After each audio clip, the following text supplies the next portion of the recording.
Yo, what is it? What are you saying?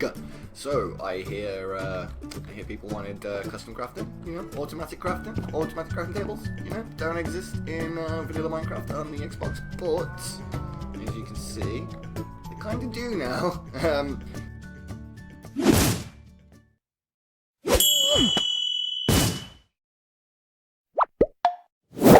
It's a bit of a big machine, but makes lovely, delicious cakes. Nom nom nom nom nom. Very good. So, how does this work? Well, I'm glad you asked. Each of these containers is one part of the recipe, because it's very difficult to get command blocks to detect individual quantities, and even more difficult to get them to detect one there, and one there, because if you were hoppering this in, this would fill to a stack before these other ones started filling. So the way it works is you literally just block off anything you don't want the ingredients to go into, make sure each stage is complete, so all of the ingredients are assembled. See, as you can see, we've got no milk up there, so it's not producing any cakes right now, but it also will give you all of your cakes back and all of your buckets. Yep, okay, let's grab us a little bit of milk.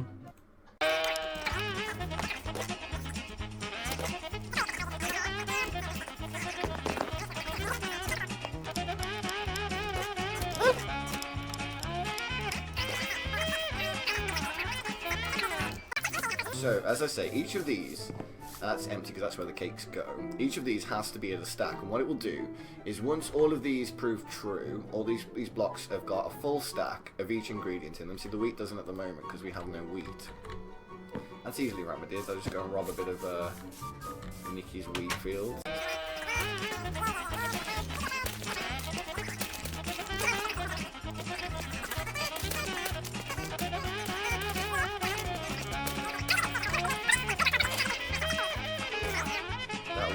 Read 64, yep. How much sugar we got? Quite a bit of sugar. A lot of eggs. And so it's just the milk now. Right, so let's whack the milk in. Quickly. And you'll see that every time the cake goes up, it gives you the 3 buckets back. So I think that is... I can't remember how many cakes we had in there before, but what have we run out of? I bet you it's milk. Oh no, I think it was wheat as well. Okay. Yeah, wheat and milk. So yeah, as you can see, it will give you the cakes and give you back the buckets. So it is very, very simple, straightforward. You just pipe the ingredients in. It's totally lossless. Because how it's working is, I will quickly, I've thrown back. It looks scarier than it is, because most of it is just making sure that this machine has been assembled correctly. So, first thing you're going to have to do is set a stack of hopper towers. Now, I've set them, let me just put myself back in creative. I've set them all facing upwards. Because what these command blocks are going to do is going to look at each of these droppers, and each of these droppers corresponds to one of these droppers. So take this bottom one, for example. That's where the cakes go. So it's empty. So this system first looks to see if that block. So I've placed it down. I've grabbed the coordinates of the one I'm testing against, and then this bit here with the tildes is the cake maker's relative position. So it's going to look 4 blocks ahead of it.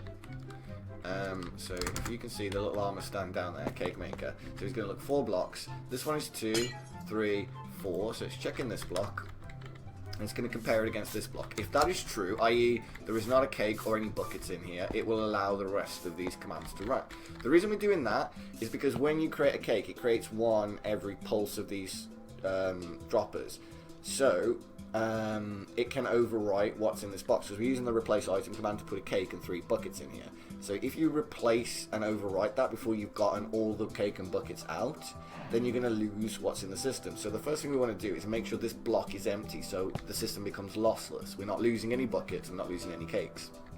And then it's going to do exactly the same thing up the tower. It's going to check this block to make sure it's identical to this block. So i.e. is the 64 sugar? Yes. And then the wheat, checks the wheat, there we go, 64 wheat. So the way we block out areas is we use, I'm using signs. So I've named them something very specific. So even if some regular signs, for some reason, found their way into the system, it's not going to interfere or stack up and affect how these blocks work. So you're going to test, first of all, is this machine assembled correctly? Well, first thing we're testing is to make sure that block is empty, and then what it's going to do is make sure all of this machine is assembled. So it's going to test for the hopper, 3 blocks ahead of it. So as we say, 2 blocks is this block up here, because it measures from his feet is 0, his head is 1, and this is 2. So 3 blocks is a hopper to pull out whatever appears in this. I mean, you could take stuff out manually if you wanted to, but this is automatic, so that's the way it's set up for me. So it's going to check to make sure that hopper is there. Then it's going to make sure a dropper exists above that, a dropper exists above that. So I'm comparing each of these blocks individually.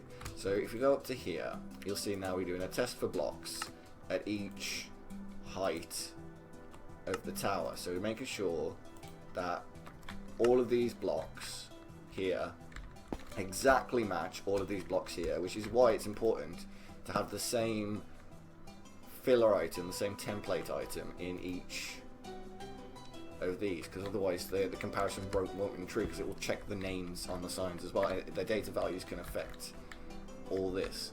So if all of that proves true, so i.e. if all of these blocks match, then what it's going to do in this dropper here, it's going to place a cake and 3 buckets. And now, because we're comparing against this blank dropper, and that is our first command, we are not going to do anything until that is drained. And then once that's drained, what it's going to do, these are going to filter back in normally. They're going to top their relevant crafting tables up. So like if, for example, I were to take half these eggs, so that's going to fill up automatically. That's just standard Minecraft. That's not command block. But what we are going to do is look at each of these relevant blocks. So in the sugar, we want the sugar to not be 64 anymore.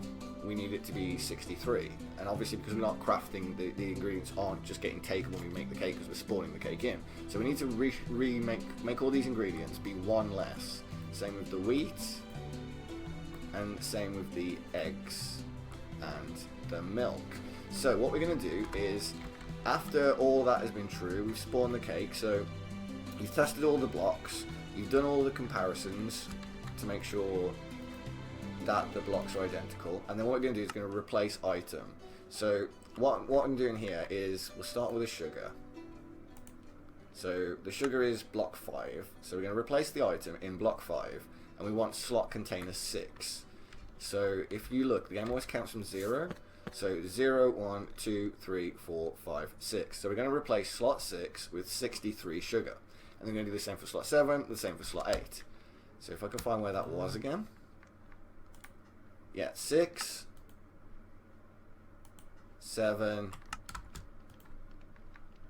and 8. So that takes our 64 sugar down to 63.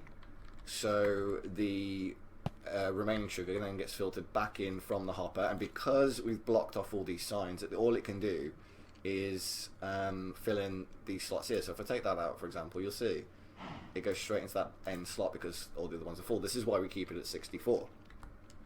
So the next thing you're going to do is exactly the same for the wheat. So we block 6 on the Y at the cake maker's location, and it's going to be slot container 0, 1, 2, 3, and 5. So if we go up here, we should find the wheat. That's block 5 still. Block 6. Okay, slot 3, wheat 63. And then slot 5, wheat 63. So you just go up through the list and you add the commands to replace all of these. So you've crafted the cake, you've crafted the buckets, now you're taking away the resources. Same with the egg, which would be slot 5, and the buckets, which would be slot 0, 1, and 2. Now with the buckets, because they're singular items, what you're really going to need to do is you could replace them with regular buckets, but then you're going to have to come in here and manually take them out. So what I do is I replace those slots with air. So as you can see, slot container 0 air, and that'll be the same for 1 and 2. I'll demonstrate those a little bit backwards. So that's going to replace air in the buckets slots, but that means we don't get the buckets back. So we put the buckets in here with the cake. So we replace item in this slot, in this container block, which would be 2. Oh god. 2, 3, 4. No, 2, 2, 3, 4. Yeah, it would be 4. So you're going to do slot 4. Block 4. And then in slot 5 you place the cake, and then slot 7, 6, 7, 8. 7, 6, 8. 6, 7, 8. I'm number blind. You put a single bucket, so replace item in each of those with a bucket. So if we try and find the list at this point where that starts happening. Here we go. So we got in the cake slot. Now that we've taken all the ingredients away, we've taken all the ingredients, so we can give the player their cake now. So we've replaced each stack of 64 with 63 in all of the containers, apart from the eggs, which we've replaced with 15, and the buckets, which we've done air to, but we're going to put them in the dropper in a minute. Don't worry, it will all make sense when I show you. So slot 4 is going to be cake, and then we need to give the player the 3 buckets back. So slot 6 bucket, slot 7 bucket, and slot 8 bucket. You could always do just one slot and just make the bucket 3. So it's up to you how you do that. I chose to use more command blocks, and then again, I'm gonna get rid of the milk, and then we'll have a lovely juicy cake in 3 buckets in this little area here. But obviously it won't. To get these out, just to make you, it won't try and create another cake until this one and all the buckets have been removed, so it becomes entirely lossless. So if I just check on the sugar situation, got 19 in there, got loads of wheat, loads of eggs, and it's just milk that we need. Milk, because you have to put them in one at a time. I don't think milk is the way, so we'll get the sugar out of there and take a stack of sugar out of here, just so the machine is kind of essentially turned off for the time being. And we'll do time set day. Excellent.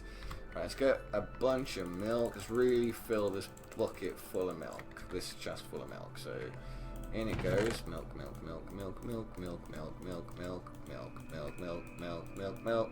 Now it's really important that you don't put anything other than milk in this chest, because obviously it's going to break the machine if one of these slots isn't milk. So now we've got full 3 slots of milk, full on eggs, full on wheat, and as soon as I put the sugar in, it's gonna start making cakes. So if we just stick a stack of sugar in there, so now 2, 6, 3, 9, 4, 12, 5, 15. So by making it check for this block before it does anything, making sure it checks this is empty, you never lose any resources. You get exactly what you put into it, and then that is probably going to be the milk gone.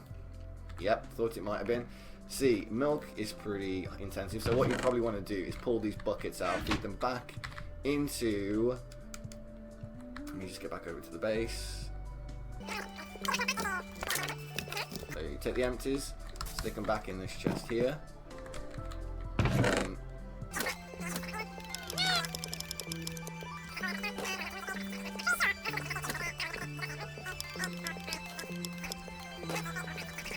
so yeah, I hope you liked that little demonstration of the automatic cake baker, automatic crafting as in general. You could use the system. I mean, you could just go in and alter the recipe at any point. You know what I mean? You could, whatever you want to put in that recipe, you can put in there, as long as you block out the right spaces for the right items to go in, and you make sure the quantities of them are always full stacks. You could make it do anything really. And obviously the more the more complicated the recipe, the more of these droppers and command blocks you're going to need. But yeah, I do hope you enjoyed that video. So if you did, just give it a little like and a subscribe. It is greatly appreciated. And I will see you next time. Bye bye.